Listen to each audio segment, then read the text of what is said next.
जानेंगे हम August Comte की कृतियाँ कि अगस्ट कॉम्टे की जो पहली पुस्तक है a prospectus of the scientific work required for the reorganisation of society.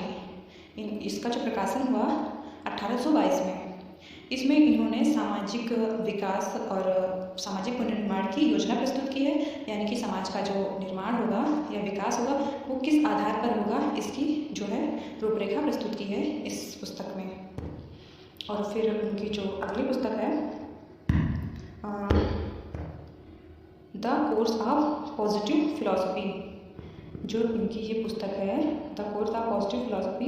इसी के कारण अगस्ट कॉम्टे को समाजशास्त्र में सबसे महत्वपूर्ण स्थान दिया जाता है, क्योंकि इस पुस्तक में उन्होंने पॉजिटिविज्म यानी साकारवाद की व्याख्या की है, यानी कि जो और इसी पुस्तक में जो उन्होंने बताया है कि जो उन्होंने इसी में प्रत्यक्षवाद की रूपरेखा व्याख्या की है, और इसमें जो समाजशास्त्र में किन किन विषयों का अध्ययन किया जाएगा, यानी कि इसकी विषय वस्तु क्या होगी, इसमें किन किन विषयों का अध्ययन किया जाएगा, इसकी विषय वस्तु क्या होगी, और इसमें इसकी जो मेथड, इसमें कौन कौन से मेथड का प्रयोग किया जाएगा, यानी तुलनात्मक और प्रयोगात्मक, इन सभी मेथड का प्रयोग किया जाएगा।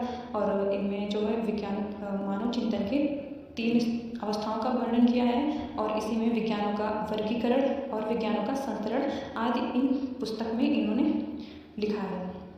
इसका प्रकाशन जो है, यह पुस्तक 6 खंडों में आई है, यह 1830 से 1842 के बीच में आई है। इसका प्रकाशन हुआ है 6 खंडों में, और इसी के द्वारा अगस्ट कॉम्टे ने समाजशास्त्र को विज्ञान बनाने का प्रयास किया है, क्योंकि उस समय जो प्राकृतिक विज्ञान के जो विचारक थे, उनका मानना था कि इसमें जो भावनाएं होती हैं समाजशास्त्र में, इसलिए हम इसको विज्ञान की श्रेणी में नहीं रख सकते, और चूँकि भावनाओं का विज्ञान में कोई स्थान नहीं होता, तो इसीलिए उन्होंने इस पुस्तक के द्वारा ही समाज में उन सभी नियमों का प्रयोग किया है जो प्राकृतिक विज्ञान में किए जाते हैं।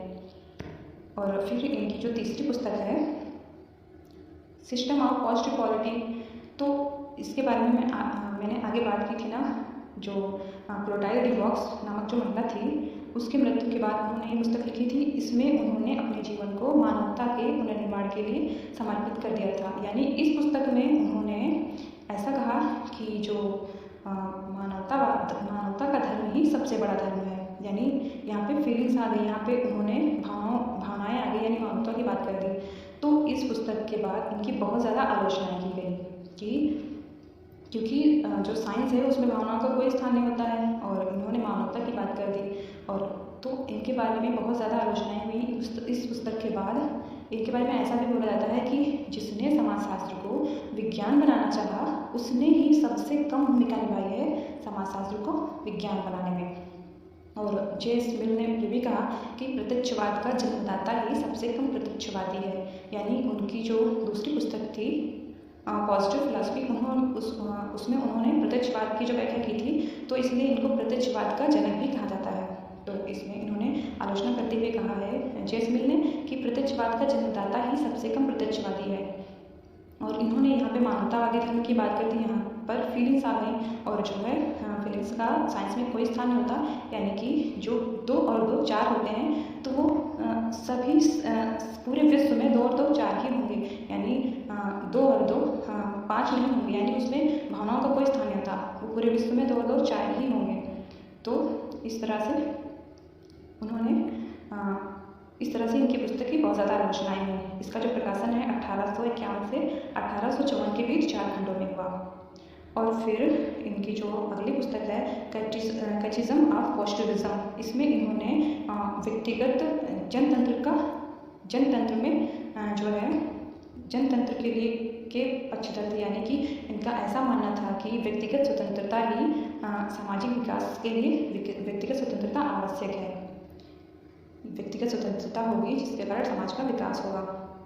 फिर अगस्ट कॉम्टे का समाजशास्त्र में योगदान, तो अगस्ट कॉम्टे का समाजशास्त्र में योगदान, इनकी जो पुस्तक है the course of positive philosophy, इसका बहुत ज़्यादा योगदान है।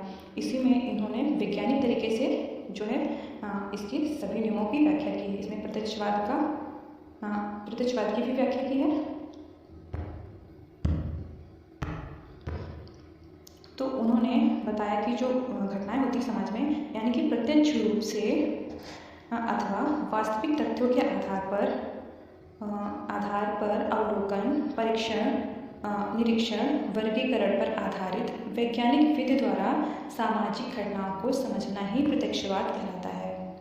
और फिर इसके बाद इन्होंने जो है चिंतन की 3 अवस्थाओं का नियम दिया। उन्होंने बताया कि जो मनुष्य की जो चिंतन की 3 अवस्थाएं होती हैं, यानी कि जब धार्मिक अवस्था या धर्मशास्त्रीय अवस्था या थियोलॉजिकल स्टेज, और दूसरा है तात्विक अवस्था या मेटाफिजिकल स्टेज, और तीसरी प्रत्यक्षात्मक या वैज्ञानिक अवस्था, पॉजिटिव स्टेज या साइंटिफिक स्टेज। तो उन्होंने बताया कि जो प्रारंभ में जो मनुष्य था उसका इतना ज़्यादा बौद्धिक विकास नहीं हुआ था या इतना ज़्यादा चिंतनशील नहीं था। वो समाज में जो भी घटनाएं होती थी धार्मिक अवस्था के अंतर्गत जो है वो समाज में जो भी घटनाएं होती थी, जो भी समस्याएं, जो भी क्रियाएं होती, उन सभी का कारण वह ईश्वर को मानता था। वो ये समझता था कि उसके साथ जो भी हो रहा है, अच्छा बुरा जो कुछ भी समाज में हो रहा है, वो उन सभी के पीछे जो है ईश्वर का हाथ है। और इसी के कारण उसने देवी देवताओं की पूजा करनी शुरू कर दी। उनके प्रकोपों से बचने के लिए उनकी पूजा आराधना करनी शुरू कर दी। और फिर अगली जो अवस्था है तात्विक अवस्था, यानी व्यक्ति का जो मनुष्य का चिंतन में थोड़ा विकास हुआ और वह तत्व के आधार पर चीज़ों को समझने लगे, यानी समाज में जो भी घटनाएं होती थी, जो भी क्रियाएं, जो कुछ भी होता था, उनको तत्व के आधार पर समझने लगे या प्रकृति के आधार पर समझने लगे। और जैसे कि जो बाढ़, भूकंप और कोई महामारी या कुछ भी होता है, तो उन सभी के कारण वो प्रकृति को मानने लगे कि जो बाढ़ है। और इसी के कारण उन्होंने जो अलग अलग देवी देवताओं की पूजा करनी शुरू कर दी, जैसे कि बाढ़, भूकंप आदि, और जो तरह तरह की जो महामारियाँ फैलती हैं समाज में, इन सभी का कारण उन्होंने अलग अलग चीज़ों को मानना शुरू कर दिया। जैसे कि और इसी के आधार पर वो अलग अलग देवी देवताओं की पूजा करने लगे, जैसे कि अग्निदेव की पूजा और वायुदेव, इन सभी की पूजा करने लगे। इसे बहुदेववाद के नाम से भी जाना जाता है। और फिर तीसरा है प्रत्यक्षात्मक या वैज्ञानिक अवस्था, जब